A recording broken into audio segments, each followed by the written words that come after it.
Alright, today we are doing something a bit different.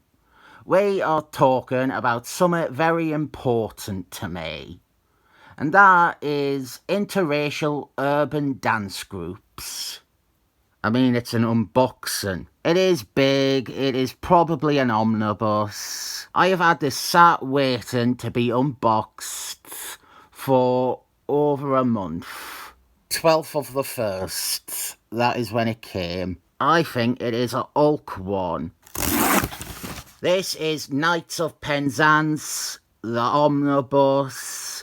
This was a series published by Marvel UK. This collects both the Knights of Penzance ongoings and also a crossover and a mini-series and a few guest appearances.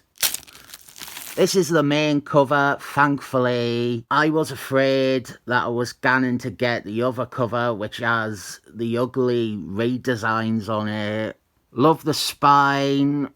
Have Marvel gone back to the classic spines? Let's take the dust jacket off. Oh, I love that. It's a shame that it wasn't about 10 years ago, though. They would have embossed something like this. Yeah, I really love this. I like the minimalist design under the dust jacket. Just, so far, I really like this omnibus. I don't think I am going to have a tremendous amount to say about this. I have read the first ongoing series, or at least most of it. There was an paperback version of it that was exclusive to over here, and it's like the only exclusive collection we ever had. We will see how much I remember from like 15 years ago. This is issue 1 here, and I will explain what this series is and a little about Marvel UK. But one thing that this series originally got slammed for was this first issue, its cover and all the marketing, making it appear that Captain Britain will be a big part of the series, and he really isn't.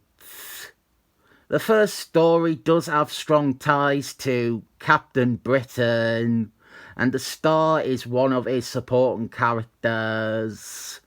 But if I remember, Captain Britain is in 2 panels of this first issue. Here is the worst thing. Comics, usually the ones trying to be deep and intellectual, they sometimes have quotations from literary works to bolster their meaning. Well, this one has a quote from Ben Elton, creator of The Right Way.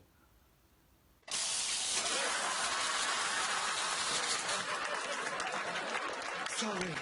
Blimey, Clive, what's that going to look like at the morning meeting? This opening story stars Di Thomas, Captain Britain's grumpy, middle-aged policeman character, which is a bizarre choice.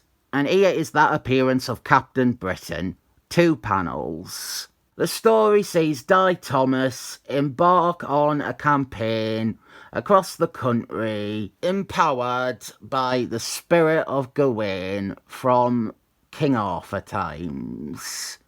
The Knights of the Round Table, art folklore, and stuff like that. The series has a strong environmentalist message. The Green Knight being at the centre of it. The Green Knight representing the environment and the ecosystem, and it is suffering from all these centuries of pollution and war and other shit. I find this first series to be respectable. It's not exactly good, or it's not always good at least, but it feels like a bunch of people who were trying to make a good comic.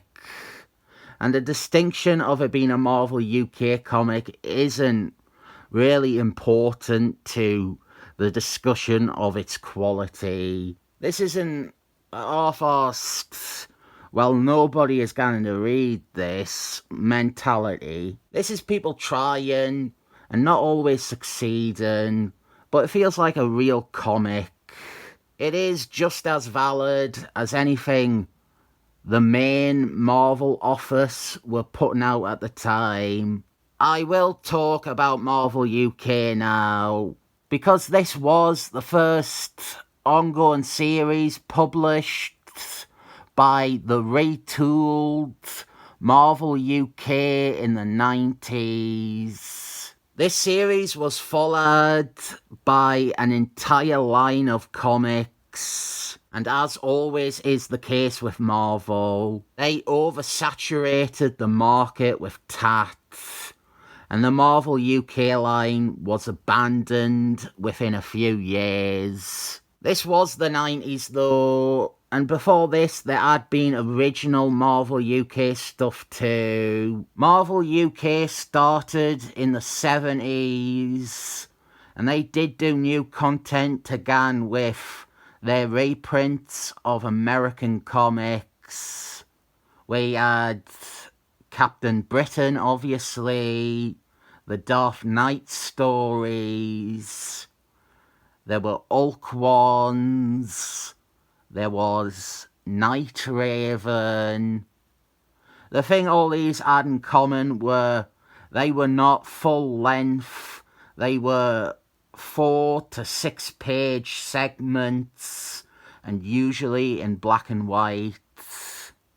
But that was the start of Marvel UK, and I have been doing a lot of research into Marvel UK, and I found out that Neil Tennant, the singer from the Pet Shop Boys, he was actively involved with the development and creation of Captain Britain. And that is great, because it means that the one Geordie who has worked at Marvel has a legitimate claim to fame, besides being a successful pop star. In the 80s we got longer form stuff, but it was mostly licensed things like Transmorphers or Doctor Who, and the main thing was Deathly Ed by Simon Furball and Ryan Hitchums. And obviously Albert Moore on Captain Britain with David Allen's, which I just completely didn't mention. I was lumping it in with the other Captain Britain stuff. But it was here in the 90s when we started getting full length, full colour, full Marvel ongoing titles. Knights of Penzance was the first. This was moderately successful. It was followed by a miniseries revamping Deathly Ed, which was even more successful. And then the line expanded and went downhill from there. The thing that Marvel UK is probably best remembered for is launching the careers of many big artists. This here is not one of them. But in keeping with my ability to link any comic to New Thunderbells, amazingly, the artist here is the guy who inked Wallace Gromit on New Thunderbells. He's not a great artist, and even with all my love for New Thunderbells, he's not that great as an inker either. Some of the big artists we got from Marvel UK were, well, let's start at the start. David Allen's. He was the first one, and he was like the earliest success story. Alongside him, there was also Paul Neely, who drew the start of Marky Mark G's run on Captain America, and who also oversees this 90s version of Marvel UK. After that, Ryan Hitchums started in the 80s with Simon Furball on Deathly Head. You will see some of Ryan Itcham's later in this omnibus. Those are the three major ones from before this version of Marvel UK started. In the 90s, we got Gary Franklin on Motor Power and Kill Mouth. He went on to draw Hulk and now exclusively draws John Jeffries shit. Spanish artist Carl Pacheco Machine started doing full titles for Marvel UK, and you'll see him later in this omnibus too. My least favourite artist, Sally LaRue, who began as a professional tracer of Carl Pacheco Machine. He started out at Marvel UK as well. And now I'm forgetting some huge ones. Marvel UK was seen as a great talent pool for new artists in the 90s. A point I want to make is that writers weren't treated the same.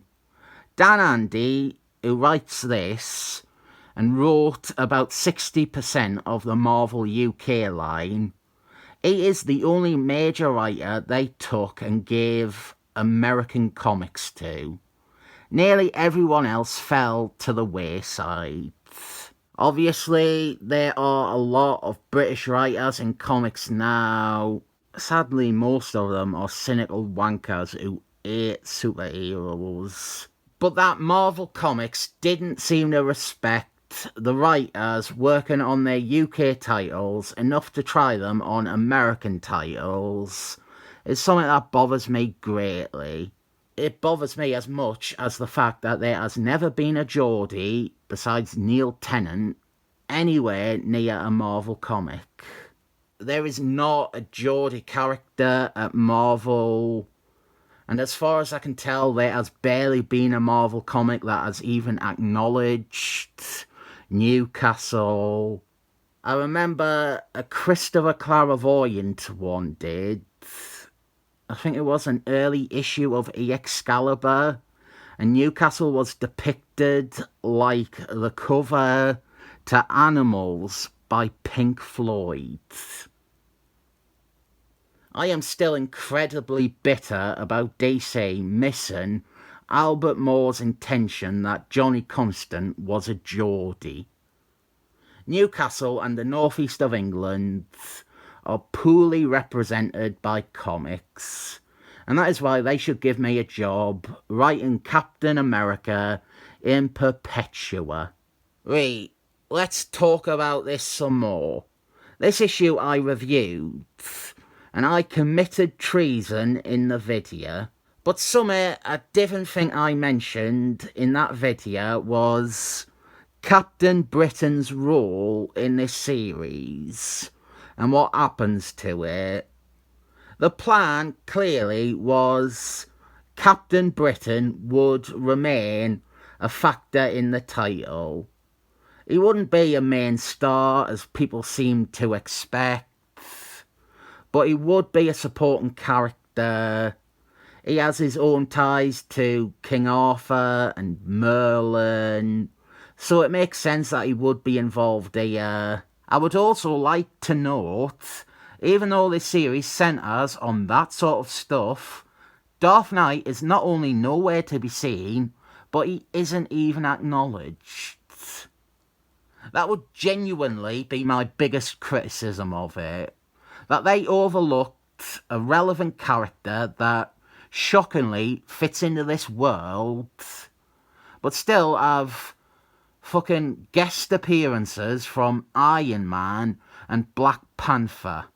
What ends up happening is David Allen's, who was writing and drawing Excalibur at the time, he took massive issue with this one where Captain Britain violently murders Di Thomas. You will notice after this, he stops doing the covers, and that Captain Britain and even the lead character, Di Thomas, are mostly dropped and replaced with other characters. The myth is that David Allen's, who was working for the main Marvel, he went to them and he got them to stop them from being able to use Captain Britain much after this. So they had to replace him. And they choose a good replacement, but replace him badly. They choose Jack Staff. A very, very wise choice. In my opinion, a better character than Captain Britain anyway. But what happens to Jack Staff is less than ideal. He becomes empowered by another spirit of one of the Knights of the Round Table, and his mass expands, and he becomes super strong, and he starts dressing like budget Captain Britain. You might recognise this look from its appearance in an issue of Jason Byrne's Seaman.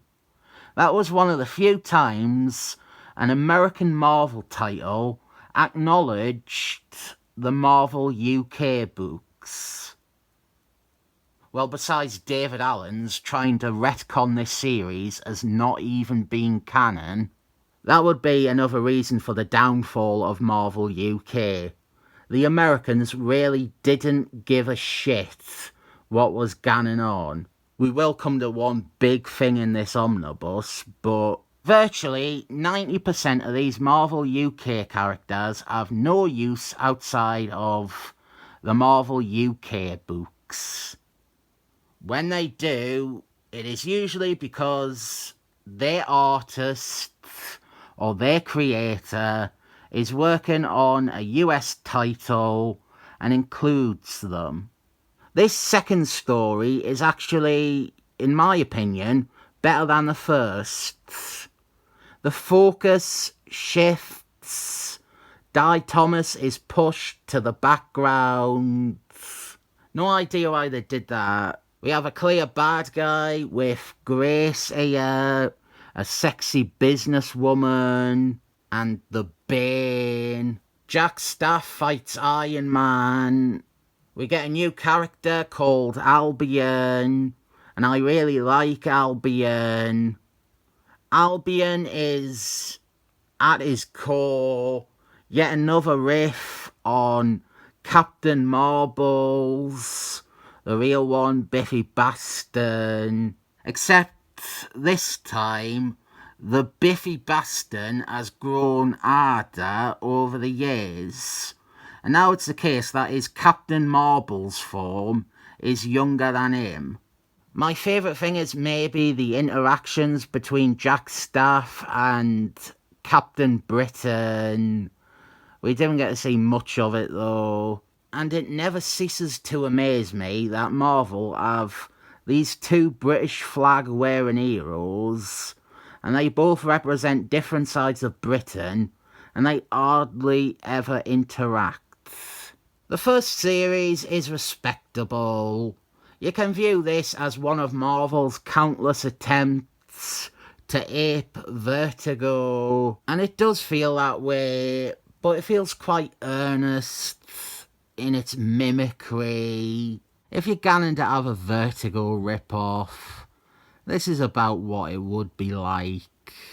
But then Marvel UK adds an identity crisis, which is something you will see with the second series. The first series lasts 18 issues, and I didn't know if it was cancelled or if it was more a decision to revamp it that saw it end.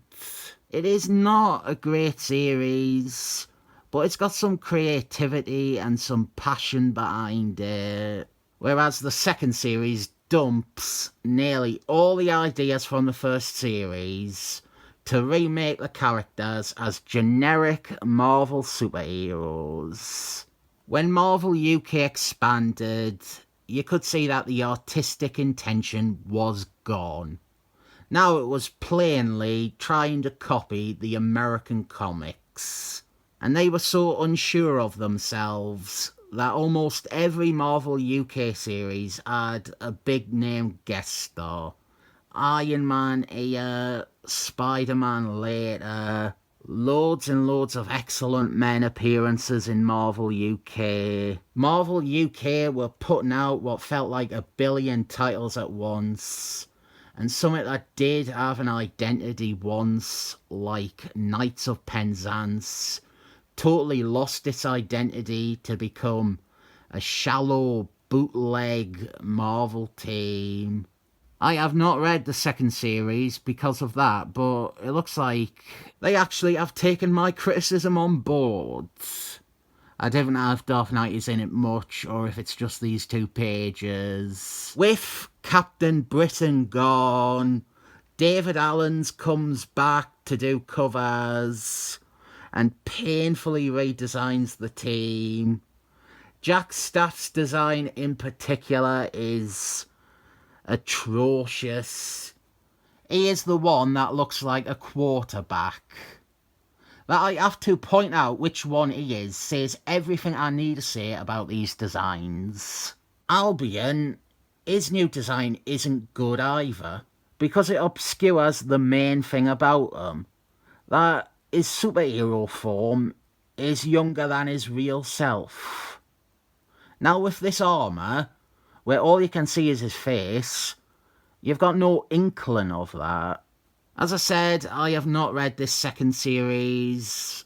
I don't really want to because I hate the design so much. Spider-Man is in like 5 issues. I did review part 1 of this Barry Blood story, and I will do part 2 tomorrow, but I'm skipping that to avoid spoilers. And then we get to this crossover, which I have read and I strongly do not recommend. Mys-Tech War. This is an appalling crossover. We have art by Ryan Hitchens, and the crossover involves not just the Marvel UK characters, but all the Marvel characters, the Avengers, the Excellent Men, Spider-Man. They're not really worth talking about, and neither is this crossover really. When Marvel UK expanded its line, they created a common enemy for most of the books, and that was Mys-Tech. But the plot of it was hurt immensely when Marvel in the US forced them to change things mid-story because it was too similar to the plot of the crossover that they were doing, Affinity Wars. This to me displays what Marvel really thought of their UK line. They were looking down on them and didn't want them interfering or drawn away from the supposed real comics. I fucking hate Mys-Tech War though. It is edgelord shite with all the heroes dying violent deaths. It just pointlessly kills off all the main Marvel characters. It's just nasty and mean-spirited and juvenile. And anything that has Spider-Man appear for 1.25 pages, only to die by having his art torn out, it isn't worth reading. And everything is reversed at the end anyway, and only a couple of characters remember anything happening. We also have Dark God. No idea what this is. Another Marvel UK title. There's about 40 Marvel UK titles you will never have heard of like this. Carl Pacheco machine doing the art here. Looks like another crossover story with Albion in it. 4 issues long. Unsurprisingly, written by Dan Abnett. And then we kick off our bonuses, our extras, with this. Unfortunately, Stacy's mysterious return would remain unexplained as Dark Guard was cancelled with issue 4. Dark Guard 5 was solicited but never published. By the time 4 was published, There were plans to package the stories intended for issues 5 to 6 into a one-shot titled Dark Guard Gold, Old Friends. Well, this too was cancelled shortly after solicitation. The rest of the 1990s Marvel UK line was also cancelled in the following months. Pip, pip, cheerio, 7 thumbs up.